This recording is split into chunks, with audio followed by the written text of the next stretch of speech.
Labas vakaras, gerbiami televizijos žiūrovai. Su Liberalų ir Centro sąjungos nariais šiandien kalbėsime apie kultūrą. Kaip šiandien gyvena kultūros darbuotojai, menininkai, kaip gerinti kultūros plėtrą gali padėti politikai. Ir šioje tiesioginėje laidoje dalyvauja Liberalų ir Centro sąjungos narys, būsimasis kandidatas Šiaulių dainų rinkimo apygardoje Robertas Mikalauskis. Labas vakaras. Liberalų ir Centro sąjungos narys, habilituotas mokslų daktaras, Šiaulių universiteto profesorius, menotyrininkas Vytenis Rimkus. Liberalų ir Centro sąjungos narys, Šiaulių miesto tarybos narys, būsimasis kandidatas Šiaulių Saulės rinkimo apygardoje Kazimieras Šavinis. Labas vakaras. Pristačiau visus svečius ir nepasakiau tik tai, kad du iš čia šiandien esančių svečių yra Šiaulių miesto garbės piliečiai. Tai Vytenis Rimkus ir Kazimieras Šavinis. Kaip ir minėjau, kalbėsime apie kultūrą, bet pirmiausiai atsakys svečiai į klausimus, kurie buvo neatsakyti Birželio 5-ąją tiesioginėje laidoje. Aš iš karto ir perskaitysiu pirmąjį klausimą. Gal jūs, ponė Kazimierai, atsakysite, kada ir kiek ir nuo kada padidės minimali alga? Mano atsakymas bus nelabai konkretus, todėl kad, sakykime, nuo savivaldybės tai nepriklauso ir mes neturim pakankamai duomenų. Tai mes tik žinom, kad šiuo metu MGL vadinamas minimalus gyvenimo lygis yra 135 litai ir ruošiamasi jį padidinti. Tačiau socialinio aprūpinimo ir darbo ministerija mums taip aiškiai ir paskutiniu metu neatsakė, nuo kada tai padarys. Taigi savivaldybė čia įtakoti negali, matyti Seimas ir kiti politikai jau turėtų skubinti, nes ta infliacija, matyti, to didinimo tikrai labai reikalauja. Dar vienas klausimas irgi jums buvo adresuotas. Per Birželio 5-osios laidą, kiek gali tęstis Lieporių gatvės remontas? Dulkės, langų neįmanoma atverti. 3 žmonės klausia apie Lieporių gatvę. Manau, kad jau dabar gali atverti. Tai tie iškasimai, kurie buvo atlikti Šiaulių vandenų dėl tinklų gedimo sutvarkyti ir pagal sutartį kelininkai tas duobes užlygina ir asfaltuoja. Tik čia kartu norėčiau pasakyti, technologiškai tokią vieną duobę labai sunku pataisyti. Iš karto jį gerai, po to praeina liūčių sezonas ir vėl jį sukrinta, todėl sutartyje numatyta, jeigu šiek tiek tie dubimai bus, jos turėtų koreguoti. Šį kartą turiu pasakyti, kad kelininkai gerokai uždėlsė, tenka pripažinti. Na ir dar vienas klausimas ponui Mikalauskui, jis buvo kaip tik adresuotas. Seimas yra darbo vieta, o neatėjimas tai pravaikšta. Kodėl ši pozicija neįgyvendinama? Tai manau, kad šiuo atveju šiek tiek ryšas ir su mūsų laida elementari kultūros stoka.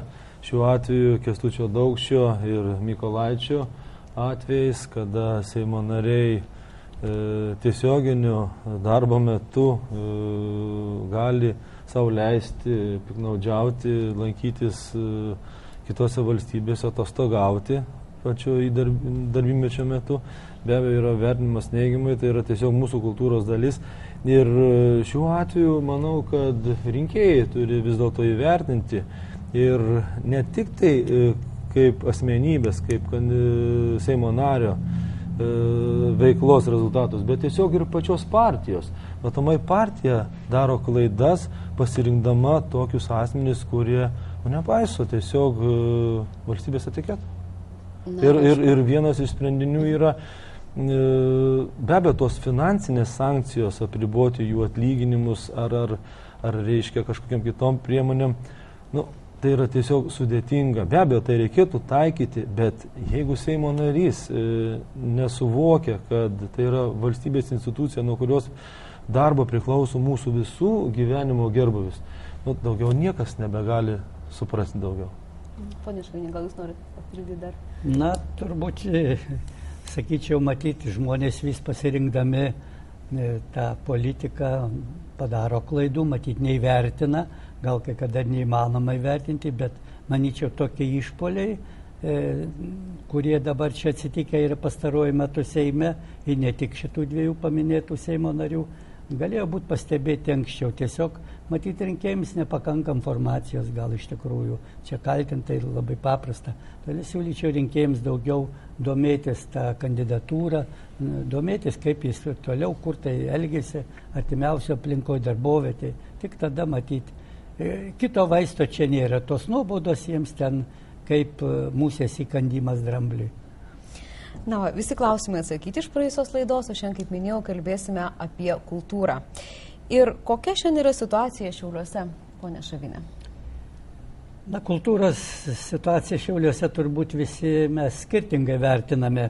Čia tai kultūra apima labai plačią mūsų gyvenimo sferą ir čia į tą įeina mūsų nuolatiniai renginiai. Vieni yra kurie tradiciniai, kiti tokie epizodiniai ir, sakykime, patys renginiai tai yra labai gražus, kurie tapę tradiciniai ir kasmetiniai ar kas antri metai, tai, sakyčiau, labai paminėtinas bažnytinės muzikos festivalis, Velykinės savaitė, toliau Sondeckio muzikos jaunųjų smuikininkų ir violončelininkų festivalis, konkursas, kurį organizuoja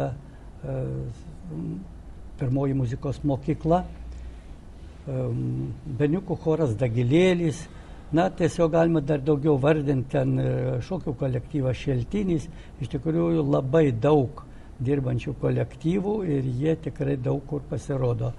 Na, dar knygų leidyba, kuri šiandien irgi atrodo, kad vis tiek išlieka aktuali, tai šiandien knygų leidyba, tik tai daug dievė, kad kas rašytų, leidybos sąlygos tikrai yra jau neblogos, bet konkrečiai Šiauliai tai leidžia knygas labai sėkmingai Šiaulių universitetas, toliau docentas Tumėnas tiesiog turi leidyklą Šiaurės Lietuva, na, Lietuvos kultūros fondas Saulės Delta, o visi kiti norintys dar taip pat nebūtinai gali užsidaryti Šiauliuose, o tiesiog savo paruoštas medžiagą gali perduoti bet kuri Lietuvos leidyklai. Menininkų dirbtuvė, sakyčiau, yra šiek tiek